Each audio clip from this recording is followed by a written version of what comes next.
नमस्कार। ट्रेडिंग में सफलता क्या ये सिर्फ अच्छी स्ट्रैटेजी का मामला है या कुछ और भी है? अक्सर तो यही सुनने में आता है कि ट्रेडिंग मतलब 80% साइकोलॉजी है और सिर्फ 20% स्ट्रैटेजी। हाँ, बिल्कुल। तो आज हम इसी ट्रेडिंग मनोविज्ञान पर थोड़ी गहराई से बात करेंगे, जो भी जानकारी हमें मिली है उसके आधार पर। ठीक है। और समझने की कोशिश करेंगे कि हमारे मन की स्थिति, मतलब हमारा माइंडसेट, ट्रेडिंग के नतीजों पर इतना ज़्यादा असर क्यों डालता है। चलिए देखते हैं इसको। तो सबसे पहले ये ट्रेडिंग मनोविज्ञान है क्या? असल में देखा जाए तो ये ट्रेडर के मन और उसकी भावनाओं का पूरा खेल है। हम्म। इसमें अनुशासन है, धैर्य है, आत्मविश्वास है, पर साथ ही वो डर, लालच, पछतावा, उम्मीद जैसी भावनाएं भी हैं। हाँ, और ये भावनाएं बहुत ताकतवर हो सकती हैं, खासकर डर। और सिर्फ नुकसान का डर नहीं। अच्छा। हाँ, वो मौका चूक जाने का डर भी, जिसे फोमो कहते हैं, वो ट्रेडर को कई बार गलत समय पर ट्रेड लेने पे मजबूर कर देता है। हाँ, ये फोमो वाला पॉइंट काफी दिलचस्प है जो स्रोतों में मिला। बिल्कुल। और इसीलिए ये इतना महत्वपूर्ण है। मतलब आपकी मानसिकता सीधे सीधे आपके ट्रेडिंग फैसलों को प्रभावित करती है। सही। आपका रिस्क मैनेजमेंट कैसा होगा, आप कितने कंसिस्टेंट रहेंगे, और हाँ, लंबे समय में सफल होंगे या नहीं, ये सब। तो ये जो मार्क डगलस ने कहा 80% मनोविज्ञान, यस। वो बात यहाँ एकदम फिट बैठती है। बिल्कुल फिट बैठती है, क्योंकि ये सिर्फ पैसे कमाने या गंवाने का खेल नहीं रह जाता। हम्म। ये अपनी ही मन के उतार चढ़ाव को संभालने की बात बन जाती है। हम्म। स्रोत तो यही बताते हैं कि बाजार क्या कर रहा है, उससे ज्यादा जरूरी ये है कि ट्रेडर खुद कैसे रिएक्ट कर रहा है। हाँ, और अपनी इन इमोशनल प्रतिक्रियाओं को काबू करना, ये शायद सबसे मुश्किल काम है। बहुत मुश्किल। सोचिए, जैसे किसी को लगातार 2-3 लॉस हो गए, हाँ। अब डर बैठ गया। तो अगली बार जब कोई अच्छा ट्रेड सेटअप बना जो उसकी स्ट्रैटेजी के हिसाब से बिल्कुल सही था, उसने वो ट्रेड लिया ही नहीं, डर के मारे। और नतीजा, एक मुनाफे वाला ट्रेड हाथ से गया। बिल्कुल। और दूसरी तरफ लालच, कोई घाटे वाला सौदा है, उसे पकड़े बैठे हैं। हाँ, उम्मीद में कि बाजार पलटेगा, शायद ऊपर चला जाए। जबकि स्ट्रैटेजी चीख चीख कर कह रही है कि निकलो यहां से। यहीं पर वो जो एक प्लान बनाया है उस पर टिके रहने का अनुशासन, वो काम आता है। सही कहा।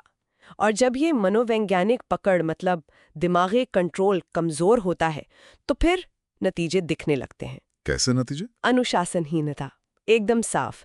एक पैटर्न जो अक्सर दिखता है वो है रिवेंज ट्रेडिंग। रिवेंज ट्रेडिंग मतलब बदला लेने वाली ट्रेडिंग? हाँ, बिल्कुल।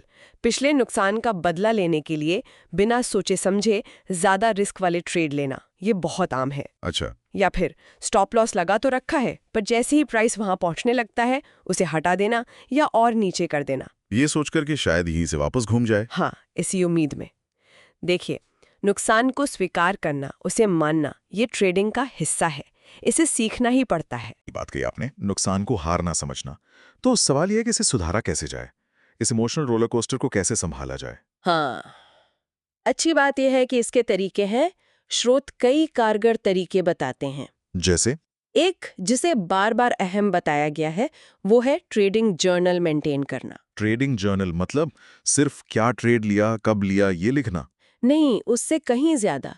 ये अपनी भावनाओं को ट्रैक करने का तरीका है। ट्रेड लेते समय क्या महसूस हो रहा था, डर था, लालच था, क्यों ट्रेड से जल्दी निकल गए या देर तक बने रहे, ये सब लिखना। अच्छा, मतलब अपने इमोशनल पैटर्न को पहचानना। बिल्कुल, पैटर्न पहचानना। इसके अलावा ध्यान या माइंडफुलनेस की प्रैक्टिस, दिमाग को शांत रखने के लिए। हम मेडिटेशन। हाँ, और बहुत जरूरी, ट्रेड करने के लिए बिल्कुल साफ नियम बनाना, रूल्स। और फिर चाहे जो हो जाए, उन रूल से हटना नहीं। अनुशासन। अनुशासन। और हाँ, रिस्क मैनेजमेंट तो है ही, और साथ में सिम्युलेटेड ट्रेडिंग, मतलब पेपर ट्रेडिंग, बिना असली पैसे लगाए प्रैक्टिस करना। ताकि भावनाओं को समझने और काबू करने का मौका मिले बिना रिस्क के। एग्जैक्टली, एक सुरक्षित माहौल में।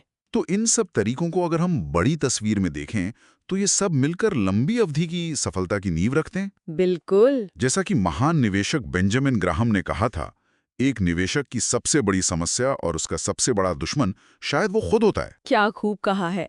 ये बात बिल्कुल पुख्ता करती है कि बाजार को समझने से पहले अपने मन को समझना ज्यादा जरूरी है। तो स्रोतों का निचोड़ यही निकलता है कि मानसिक खेल ही असली चाबी है, दिमागी स्थिरता, भावनात्मक संतुलन। हाँ, तो कुल मिलाकर जो बात उभर कर आ रही है वो साफ है स्ट्रैटेजी आपको गेम में ला सकती है, लेकिन गेम में टिकाए रखने का काम आपका मनोविज्ञान ही करता है। सही कहा।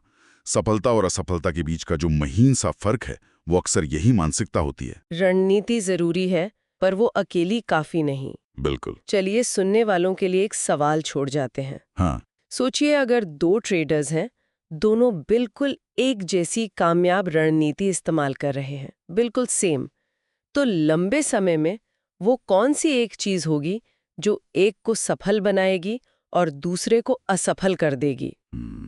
इशारा तो साफ है। हाँ। सोचने वाली बात है।